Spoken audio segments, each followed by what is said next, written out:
라 하니라. 아멘. 오늘도 복된 날 주의 전에 나와서 또 각자의 삶의 초소에서 마음을 다하여 예배드리는 우리 모든 성도들 가운데 하나님의 놀라운 은혜가 언제나 함께하여 주시기를 주님의 이름으로 간절히 축원드립니다.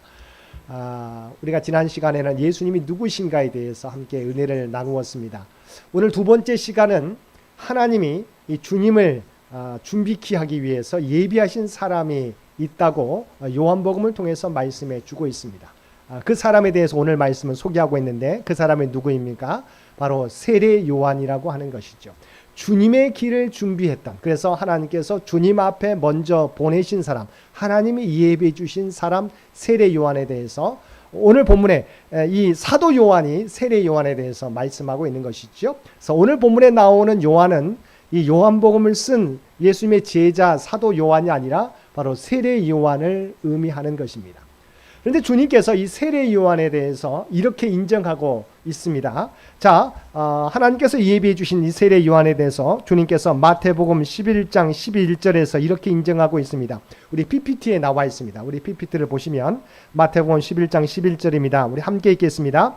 내가 진실로 너희에게 말하노니 여자가 낳은 자 중에 세례 요한보다 큰 이가 일어남이 없도다. 아멘. 이것은 바로 주님의 평가예요. 주님께서 세례 요한에 대해서 이렇게 평가하고 있는 것이죠. 바로 여자가 낳은 자 중에 세례 요한보다 큰 이가 일어남이 없었다. 우리는 성경에 보게 되면 위대한 많은 사람들이 있지 않습니까? 이스라엘을 가장 강력한 나라로 만들었던 다윗, 또 지혜의 왕이었던 솔로몬, 또 많은 모세를 비롯한 많은 선지자들이 있잖아요. 그런데 성경은 바로 주님은 여자가 낳은 자 중에 바로 세례 요한보다 큰 이가 일어남이 없도다라고 말씀하고 있다는 것이죠. 그럼 왜 이렇게 평가를 했을까? 자, 세상적인 평가를 보면 사실은 세례 요한의 삶을 한번 여러분 생각해 보십시오. 세례 요한의 삶은 사람들이 흠모할 만한 그런 삶은 아니었어요. 성경을 통해서 한번 살펴보겠습니다. 마태복음 3장 4절입니다. 우리 제가 PPT에 적어놨습니다. 마태복음 3장 4절, 요한이 어떻게 살았는가 성경 이렇게 기록하고 있습니다. 이 요한은 낙타털옷을 입고 허리에 가죽띠를 띠고 음식은 메뚜기와 석청이었더라. 우리가 잘 알고 있는 것처럼 세례 요한은 광야에서 하나님의 말씀을 담대히 전했잖아요. 그래서 그는 우리와 같은 좋은 옷이 아니었어요. 고관 대작이 있는 그런 옷이 아니었습니다. 낙타털옷을 입었다. 그러니까 동물을 잡아서 그 옷을 입었다는 거죠. 광야에서 생활하려니까 여러 가지 추위도 견뎌야 되기 때문에 낙타털옷을 입었다. 또 허리에 가죽띠를 띠고 음식은 뭘 먹었어요? 메뚜기와 석청이었다는 거죠. 메뚜기 아마 우리가 어렸을 때 저도 메뚜기를 구워 먹는 것을 친구들이 먹는 것을 봤어요. 좀 먹지는 못하고요. 그랬는데 생각해 보세요. 많은 먹을 것이 있는데 메뚜기와 석청을 먹었다는 거죠. 왜냐하면 어떠한 거처가 아니라 광야에서 생활하기 때문에 자연 속에서 얻는 것을 먹었다고 하는 거죠. 풍요롭지 않는 삶이었다고 하는 거죠. 뿐만 아니라 세례 요한의 마지막은 어땠습니까? 그런 젊은 나이, 예수님이 활동하기 공생애를 시작하기 전 바로 30세. 왜냐하면 세례 요한의 우리가 사역에 맞춰지면 그때부터 예수님의 사역이 시작되기 때문이죠. 그래서 30세 되던 때 헤롯 왕 또한 그의 딸에 의해서 헤로디아의 딸에 의해서 우리가 춤의 값으로 그의 목숨을 잃게 되는 안타까운 최후를 맞이하게 되었다고 하는 것이지요. 한창 때 30세 때 그의 죽음을 맞이했는데 성경이 이렇게 기록하고 있습니다. 마태복음 14장 6절과 8절 말씀 함께 읽겠습니다. 마침 헤롯의 생일이 되어 헤로디아의 딸이 연석 가운데서 춤을 추어 헤롯을 기쁘게 하니 헤롯이 맹세로 그에게 무엇이든지 달라는 대로 주겠다고 약속하거늘 그가 제 어머니의 시킴을 듣고 이르되 세례 요한의 머리를 소반에 얹어 여기서 내게 주소서 하니. 헤로디아의 딸이 예쁘게 춤을 추는 거예요. 근데 그 모습을 보고 이 헤롯이 말하는 헤롯 안티파스가 이야기합니다. 네 소원을 네가 무엇인지 말하면 들어주겠다. 그랬더니 그의 헤로디아가 그의 딸을 시켜서 바로 세례 요한의 목을 이 소반에 얹어서 나에게 가져오면 좋겠습니다라고 시켰다고 하는 거죠. 왕이 사람들 앞에서 이미 공언을 해버렸기 때문에 그 말을 우리가 뒤로 돌릴 수가 없었어요. 주워 담을 수가 없었어요. 그래서 그대로 행하게 됩니다. 이어지는 말씀입니다. 14장 10절과 11절 말씀입니다. 사람이 보내어 옥에서 요한의 목을 베어 그 머리를 소반에 얹어서 그 소녀에게 주니 그가 자기 어머니에게로 가져가니라. 인간적으로 보게 되면 광야에서 우리가 하나님의 말씀을 전했지만 그는 풍요로운 삶을 산 게 아니에요. 또 그의 생애는 한낱 그 왕비의 딸의 춤값으로 그의 생명을 잃게 되는 삶을 살아가게 됐다는 것이죠. 그런데 주님께서 뭐라고요? 여인이 낳은 자 중에 세례 요한보다 큰 이가 없다라고 말씀하고 있어요. 왜 그럴까요? 한번 말씀을 통해서 한번 살펴보겠습니다. 첫 번째, 세례 요한은 어떤 사람이었느냐? 먼저 에베소서 2장 10절 말씀을 통해서 살펴보겠습니다. 에베소서 2장 10절 함께 읽겠습니다. 우리는 그가 만드신 바라 그리스도 예수 안에서 선한 일을 위하여 지으심을 받은 자니 이 일은 하나님이 전에 예비하사 우리로 그 가운데서 행하게 하려 하심이니라. 아멘. 자, 인간을 만드시고 우리의 목적이 뭘까라고 하는 부분을 에베소서를 통해서 사도 바울을 통해서 에베소 교회에 대한 편지를 통해서 우리에게 나타내 보여주고 있는데 뭐라고요? 다시 한번 읽겠습니다. 우리는 그가 만드신 바라 그리스도 예수 안에서 선한 일을 위하여 지으심을 받은 자니 이 일은 하나님이 전에 예비하사 우리로 그 가운데서 행하게 하려 하심이니라. 아멘. 자, 우리는 하나님의 창조물, 피조물이라고 하는 거죠. 그리고 인생의 목적은 뭡니까? 여기 나와 있는 그리스도 예수 안에서 선한 일을 위하여, 그리스도 예수를 통해서 구원받고 그리스도를 통해서 하나님의 선한 뜻을 위하여 지음받은 몸이다. 그래서 하나님이 전에 예비하사 우리로 그 가운데서 행하게 하는 삶, 하나님의 소명을 깨닫고 그 일대로 행하는 삶이 바로 하나님이 인정하시는 삶인 것을 말씀해 주고 있다고 하는 거죠. 바울 사도를 통해서 말씀해 주고 있는 우리는 하나님의 피조물이기 때문에 그리스도를 통해서 구원받고 하나님의 선한 뜻을 이루기 위해서 이미 하나님께서 예정하시고 이 땅에 저와 여러분을 보내주셨다. 세례 요한 어떤 사람입니까? 하나님이 주신 그리스도 안에서의 소명을 깨닫고 그 사명을, 그 소명을 감당하는 사람이었기 때문에 주님께서 여인에게서 나온 자 중에 세례 요한보다 큰 이가 없었다고 말씀했다고 하는 거죠. 평가했다는 하는 것이죠. 그러면 오늘 본문 말씀을 통해서 왜 그렇게 말하는지 한번 살펴보겠습니다. 요한복음 1장 21절입니다. 함께 읽겠습니다. 또 묻되 그러면 누구냐? 내가 엘리야냐? 이르되 나는 아니라. 또 묻되 내가 그 선지자냐? 대답하되 아니라. 사실은 이 말은 오늘 본문에 나와 있는 것처럼 유대인들이 세례 요한 앞에 나와서 묻는 거예요. 이미 성경에 나와 있는 사람에 대해서 묻는 겁니다. 먼저 내가 엘리야냐라고 묻습니다. 그랬더니 세례 요한이 아니라고 대답해요. 또한 그 선지자냐라고 말했더니 그것도 아니라고 말합니다. 자, 왜 그렇게 말하느냐? 이것은 성경에 나와 있는 말씀이기 때문이에요. 자, 말라기 4장 5절입니다. 제가 PPT에 적어놨습니다. 함께 읽겠습니다. 보라, 여호와의 크고 두려운 날이 이르기 전에 내가 선지자 엘리야를 너에게 보내리니라고 말씀해주고 있어요. 분명히 말라기 선지자, 우리가 구약 성경의 마지막 성경이 말라기잖아요. 그러니까 우리가 가장 예수님이 오기 전에 마지막 선지자로서 선포했던 그 말씀, 하나님께서 바로 너에게 엘리야를 보내주시겠다라고 분명히 예언하고 있어요. 그래서 이 말씀을 알고 있는 종교 지도자들이 세례 요한에게 와서 네가 말하는 말라기 선지자가 말하고 있는 그 엘리야냐라고 묻고 있어요. 그런데 뭐라고 말했어요? 그 엘리야냐? 했더니 세례 요한이 아니라고 대답했어요. 그런데요, 예수님의 평가는 다릅니다. 자, 마태복음 17장 12절에서 13절 말씀 제가 PPT에 있습니다. 함께 또 읽겠습니다. 내가 너희에게 말하노니 엘리야가 이미 왔으되 사람들이 알지 못하고 임의로 대우하였도다. 그제서야 제자들이 예수께서 말씀하신 것이 세례 요한인 줄을 깨달으니라. 예수님의 평가는 그 엘리야가, 말라기 선지자가 말하고 있는 그 엘리야가 세례 요한이 맞다라고 이야기하고 있어요.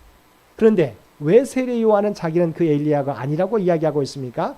주석에 보면 이렇게 나와 있어요. 자, 그 종교 지도자들이 물었던 엘리야는 우리가 엘리야가 어떻게 최후를 맞이했습니까? 죽음을 보지 않고 승천했잖아요. 승천했기 때문에 이 엘리야가 말했던 이 엘리야는 승천했던 이 엘리야가 우리에게 다시 오실 거라 생각한 거예요. 세례 요한은 그 엘리야는 아니라는 거예요. 구약 시대, 아방 시대 450명의 바알 선지자와 영적인 싸움을 해서 승리했던 그 엘리야는 나는 아니라는 거예요. 왜냐하면 지금 묻고 있는 대제사장들은 그 엘리야냐, 승천했던 그 엘리야가 당신이냐라고 묻고 있는, 그래서 그 엘리야는 아니라고 이야기하고 있는 거예요. 또 그 다음에 묻는 내가 그 선지자라고 하는 이 물음은 모세를 의미합니다. 모세가 누구입니까? 출애굽의 지도자죠. 이스라엘을 구원했던 사람이에요. 그러니까 지금 로마의 속국으로 있는 이스라엘을 우리가 또한 모세와 같이 구원할 자이냐고 묻고 있는 거예요. 그러자 그 말에 대해서 세례 요한은 뭐라고요? 나는 그 모세와 같은 선지자도 아니라고 대답하고 있어요. 그러니까 말하는 승천했던 엘리야냐 아니면 모세와 같은 선지자라고 말했을 때 그 사람은 아니라고 이야기하고 있는 거예요. 그러면서 자기는 뭐라고 이야기합니까? 자, 요한복음 1장 23절입니다. 우리 함께 읽겠습니다. 이르되 나는 선지자 이사야의 말과 같이 주의 길을 곧게 하라고 광야에서 외치는 자의 소리로라 하니라. 아멘. 이 말씀도 이미 이사야서 40장 3절에 예언하고 있는 그 말씀이에요. 자, 그러면 이사야 40장 3절 말씀도 함께 보겠습니다. 외치는 자의 소리여 이르되 너희는 광야에서 여호와의 길을 예비하라. 사막에서 우리 하나님의 대로를 평탄하게 하라. 아멘. 자, 세례 요한은 자기 정체성이 있어요. 자기 소명이 무엇인지 분명히 아는 사람이었어요. 나는 이사야 선지자가 말하고 있는 광야에서 외치는 자의 소리다. 그 외치는 자의 소리는 무엇입니까? 주님의 내 뒤에 오실 메시아의 길을 예비하는 그 길을 굽은 길을 탄탄하게 하는 내 뒤에 오실 바로 예수님을 소개하는 안내하는 역할이라고 이야기하고 있어요. 사실은 그 당시에 세례 요한은 우리가 알고 있는 것처럼 정말 세례 요한이 메시아가 아닌가라고 하는 기대하는 사람들이 있었어요. 그러나 세례 요한은 분명히 아니라고 말하고 말라기 선지자가 예언하고 있는 승천했던 엘리야도 아니라고 이야기하고 출애굽의 지도자였던 모세와 같은 선지자도 아니라고 이야기해요. 그러면서 자기 정체성에 대해서 뭐라고 이야기합니까? 바로 본문에 나와 있는 것처럼 나는 내 뒤에 오실 메시아의 길을 예비하는 준비하는 사람이다. 그래서 그 다음 말이 제가 PPT는 적지 않았지만 뭐예요? 나는 그분의 신발끈을 풀기도 감당하지 못할 자라고 자기 자신에 대해 철저하게 이야기하고 있어요. 사람들은 세례 요한을 높이려고 하고 있어요. 그렇지만 세례 요한은 나는 그분의 신발끈도 풀기도 못하는 감당하지 못하는 사람이라고 나는 주님의 길을 예비하는 사람이라고 나는 당신들이 기대하는 그런 사람이 아니고 나는 주님의 길을 준비하는 사람이라고 분명히 이야기하고 있다고 하는 거예요. 우리가 지난 시간에 요한복음 1장 12절 말씀에 중요한 우리가 복음 전할 때 가장 중요하게 쓰는 말씀이 있잖아요. 요한복음 1장 12절은 무엇입니까? 영접하는 자, 곧 그 이름을 믿는 자들에게는 하나님의 자녀가 되는 권세를 주셨으니라고 하는 말씀. 과연 우리는 주님께서 그리스도를 통해 우리를 구원해 주셨는데 과연 그것으로 끝나는 삶일까요? 그렇지 않다는 거죠. 에베소서에서 우리가 말하고 있는 것처럼 에베소서 2장 10절에서 말씀하고 있는 것처럼 우리가 구원받은 것, 주님을 영접함으로 구원받은 것으로 우리 인생의 목적이 끝난 것이냐? 아니라는 거죠. 주님을 통해서 구원받았으면 우리가 어떻게 살아가야 될 것인가? 우리가 그리스도인으로서 어떻게 살아가야 될 것인가를 분명히 세례 요한과 같이 깨닫는 사람이 되어야 된다는 거죠. 구체적으로는 우리가 속해 있는 교회, 또한 우리가 가정, 우리가 또한 일하는 일터, 우리가 속해 있는 여러 가지 사회, 우리의 만나는 사람들 가운데서 우리는 선한 영향력을 드러내는 사람이어야 된다. 알고 있는 것처럼 그리스도인이라고 하는 이 말은 작은 그리스도라고 하는 뜻이라는 거죠. 우리가 세상 사람들은 우리를 통해서 주님의 모습을 보기 원한다. 그래서 우리는 하나님의 대사라고 이야기하잖아요. 그래서 우리가 사람들이 나를 인정하지 않잖아요. 우리가 어떻게 하나님의 그리스도의 대사가 될 수 있는, 대사관이 될 수 있느냐. 그렇지만 하나님은 성경을 통해서 우리가 그리스도를 전파하는 그 하나님의 나라를 대변하는 바로 대사와 같은 사람이라고 말씀하고 있는 거예요.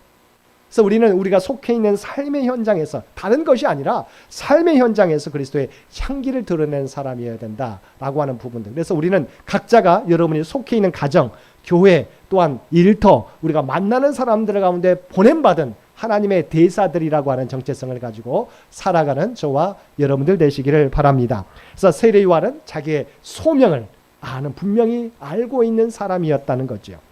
두 번째 무엇입니까? 오늘 본문에도 우리가 제가 소개했던 그 말씀을 통해서 말씀하고 있는데 하나님의 진리를 따라 실천하는 삶을 살아갔던 삶이었다. 왜냐하면 우리가 세례 요한은 어떤 최후를 맞이했습니까? 헤롯 안티파스의 잘못, 그의 아내와 이혼하고 그 동생 빌립의 아내를 아내로 맞는 그런 삶을 살았어요. 그 누구도 이것에 대해서 드러내지 않고 있어요.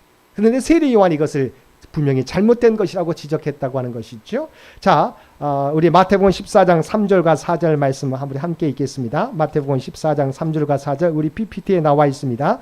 전에 헤롯이 그 동생 빌립의 아내 헤로디아의 일로 요한을 잡아 결박하여 옥에 가두었으니 이는 요한이 헤롯에게 말하되 당신이 그 여자를 차지한 것이 옳지 않다 하였습니다. 분명히 그 당시에 분봉왕이잖아요. 그 지역을 다스리는 우리가 왕 같은 존재. 우리가 알고 있는 것처럼 그 왕이 잘못했을 때 그것을 지적하기가 쉽지 않아요. 또 그것을 지적했다고 해서 우리가 탄압을 받게 되면 더 어렵죠. 근데 오늘 본문에도 우리가 제가 방금 PPT에 나와 있는 말씀에서도 뭐라고 나와 있습니까? 전에 헤롯이, 이건 헤롯 안티파스를 이야기합니다. 그 동생 빌립의 아내 헤로디아의 일로, 그러니까 자기 아내와 이혼하고, 왜냐하면 목적, 이 헤롯의 자기 동생의 아내를 취하기 위해서 자기 아내와 이혼합니다. 그리고 자기 동생 빌립의 아내 헤로디아를 자기 아내로 맞이해요. 이것을 지적했더니 세례 요한을 어떻게 해요? 잡아서 옥에 가두었다고 하는 거죠. 요한을 잡아 결박하여 옥에 가두었더니 목적이 뭐예요? 이유가 뭐예요? 요한이 헤롯에게 말하되 당신이 그 여자를 차지한 것이 옳지 않다 하였습니다. 분봉왕이 잘못했을 때 그것을 정확하게 지적하는, 왜냐하면 하나님의 뜻에 따라 당시로서는 왕이잖아요. 왕이면 여러 사람들을 우리가 후궁으로도 드릴 수 있는 사람이잖아요. 그럼에도 불구하고 이것은 하나님의 법에 따라서 다르다. 이것은 우리가 옳은 일이 아니라고 분명히 지적했다고 하는 것이죠. 이 일로 말미암아 세례 요한은 옥에 갇히게 되었다. 그러면서 예수님께서 이 세례 요한에 대해 이야기합니다. 마태복음 11장 9절에서 10절입니다. 우리 PPT를 보겠습니다. 그러면 너희가 어찌하여 나갔더냐? 선지자를 보기 위함이었더냐? 옳다. 내가 너희에게 이르노니 선지자보다 더 나은 자니라. 기록된 바 보라 내 사자를 내 앞에 보내노니 그가 내 길을 내 앞에 준비하리라 하신 것이 이 사람에 대한 말씀이니라. 아멘. 예수님이 세례 요한에 대해서 광야로 너희들 왜 가느냐? 바로 그 세례 요한을 보고자 하는 것이 아니냐? 맞다. 그 사람은 모든 선지자보다 더 뛰어난 사람이다. 우리가 성경에 나와 있는 이사야서에 말씀하고 있는 주님의 길을 준비하는 사람이 바로 그 사람이라고 주님께서도 말씀하고 있어요. 근데 과연 그 당시에 세례 요한만 예수님을 믿는, 하나님을 믿는 사람이었나요? 그렇지 않잖아요. 종교 지도자들이 너무도 많았지 않습니까? 그런데 그들은 세례 요한과 같이 잘못을 우리가 온전히 나타나지 못했다는 거죠. 그래서 주님께서 당시에 종교 지도자들 통해서 비유로 말씀하신 말씀이 있어요. 그게 뭐죠? 그들을 당해서 회칠한 무덤이다라는 거죠. 무덤인데 무덤을 우리가 어떻게 아름답게 꾸미든지 간에 그것은 뭐예요? 이미 죽어있는 무덤에 불과하다는 거죠. 종교 지도자들은 겉으로 보기에는 아주 화려합니다. 또 사회의 지도층이에요. 그런데 그들은 뭐예요? 그냥 이미 죽어있는 무덤과 같은 존재. 아무리 화려하게 외모를 꾸며도 겉은 위치는 그런다 손치더라도 그들은 죽어있는 존재에 불과했다는 거죠. 근데 세례 요한은 분명히 하나님의 진리를 사회 가운데 우리가 탄압 가운데서도 분명히 전하는 사람이었다고 하는 것이죠. 세 번째는 바로 중요한 부분입니다. 예수님이 누구신가를 분명히 알고 그분을 전파하는 사람이었다고 하는 것이죠. 자, 요한복음 1장 29절입니다. 요한복음 1장 29절 PPT에 함께 읽겠습니다. 이튿날 요한이 예수께서 자기에게 나오심을 보고 이르되 보라 세상 죄를 지고 가는 하나님의 어린 양이로다. 아멘. 예수님에 대한 정확한 평가죠. 이것은 하나님을 통해서 알게 된 거죠. 하나님이 주신 계시를 통해서 그분은 세상 죄를 지고 가는 하나님의 어린 양. 분명하게 메시아는 당시로서는 어떤 왕입니까? 다윗과 같은 우리의 문제를 해결해 주는 다윗과 같은 강력한 힘을 가진 메시아를 그들은 기대했어요. 근데 세례 요한은 예수님이 무엇을 위해 이 땅에 오셨는지를 정확하게 하나님을 통해서 알고 전파하는 사람이었어요. 그 예수님이 누구라고요? 세상 죄를 지고 가는 하나님의 어린 양이라고 평가하고 있어요. 당시에 예수님이 어떤 일을 하게 될지 알지 못하잖아요. 그런데 하나님으로부터 하나님의 말씀을 들었던 세례 요한은 그 예수님이 세상 죄를 지고 가는 바로 희생양, 유월절의 희생양과 같은 그 사역을 감당하기 위해서 이 땅에 오신 하나님의 어린 양이라고 분명히 고백하고 있다고 하는 것이죠. 오늘 본문 말씀에 요한복음 1장 30절입니다. 이렇게 이야기합니다. 함께 읽겠습니다. 내가 전에 말하기를 내 뒤에 오는 사람이 있는데 나보다 앞선 것은 그가 나보다 먼저 계심이란 것이 이 사람을 가리킴이라. 아멘. 자, 세례 요한은 예수님과 사실 친척이잖아요. 몇 개월 빨라요? 6개월 빨리 났어요. 사가랴와 엘리사벳 사이에서 낳았는데, 엘리사벳도 사실 나이가 많았는데 하나님이 그에게 주셨잖아요. 세례 요한이 6개월 때 우리가 마리아에게 가서 마리아가 잉태된 것을 알리게 되었어요. 그래서 세례 요한은 예수님보다 6개월 먼저 앞서 태어난 사람이에요. 그런데 뭐라고 말씀해주고 있습니까? 내가 전에 말하기를 내 뒤에 오는 사람이 있는데, 6개월 뒤에 있는 사람이 나보다 앞선 것은 그가 나보다 먼저 계심이라는 것이 이 사람을 가리킵니다. 예수님은 세례 요한보다 6개월 뒤에 태어난 사람이에요. 친척이기 때문에 예수님에 대한 소문도 알고 있어요. 근데 예수님은 뭐라고요? 세례 요한이 말하기를 나보다 뒤에 왔지만 나보다 먼저 계시는 분이시다. 우리가 요한복음 1장에 태초에 말씀이 계시니라, 이 말씀이 하나님과 함께 계셨으니 라고 말씀하고 있죠. 이 말씀이 곧 하나님이시니라. 그러니까 태초에 하나님이, 예수 그리스도가 하나님과 함께 계셨다고 하는 거죠. 세례 요한은 비록 내 뒤에 왔지만 이분은 나보다 먼저 계신 하나님이신 것을 분명히 고백하고 있다는 거죠. 물론 세례 요한도 처음부터 이건 안 건 아니에요. 이미 하나님께서 그에게 들려주셨기 때문입니다. 그 고백을 합니다. 33절과 34절 우리 함께 읽겠습니다. 나도 그를 알지 못하였으나 나를 보내어 물로 세례를 베풀라 하신 그이가 나에게 말씀하시되 성령이 내려서 누구 위에든지 머무는 것을 보거든 그가 곧 성령으로 세례를 베푸는 이인 줄 알라 하셨기에 내가 보고 그가 하나님의 아들이심을 증언하였노라 하니라. 아멘. 세례 요한도 자기의 능력으로 예수님이 누구이신지 깨닫는 게 아니에요. 물로 세례를 베풀라고 말씀하신 하나님이 내 뒤로 성령으로 세례를 베푸실 분이 올 텐데 네가 세례를 주게 될 때 하늘에서 성령이 내려오는 것을 보게 될 것이다. 바로 그 사람이 내가 말한 그이다라고 하나님께서 들려주셨어요. 그래서 그 사실을 통해서 예수 그리스도가 하나님의 아들이신 것을 알고 증언하게 되었다고 하는 거죠. 그래서 예수님께서 평가는 뭐예요? 이 세상에 여인이 낳은 자 중에 이 세례 요한보다 큰 이가 없다라고 이야기해주고 있어요. 근데 그 다음에 우리가 추가한 말이 세례 요한보다 더 큰 이가 바로 우리들이라고 이야기하고 있죠. 우리들이 될 것이다라고 이야기하고 있습니다.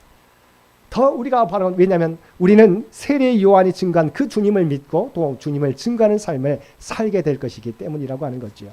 오늘 말씀을 통해서 저와 여러분은 예수님이 어떤 분이신가를 분명히 세례 요한과 같이 고백하는 삶이 되어야 될 줄로 믿습니다. 주님께서 이 일을 위해서, 주님을 증거하기 위해서, 또한 이 땅에서 우리가 그리스도의 빛을 전파하게 하기 위해서 저와 여러분을 부르신 줄로 믿습니다. 이 사명을 감당하면 우리는 세상에서 우리가 어떤 위치에 있든지 간에 우리는 세례 요한과 같이 큰 이로 주님으로부터 평가를 받게 될 것입니다. 이 땅에서 우리에게 각자에게 주신 비전과 꿈이 있어요. 우리가 그 꿈도 이루어 가야 되겠죠. 그러나 더 큰 것은 뭐예요? 우리를 왜 그리스도를 통해서 구원받게 하셨는가?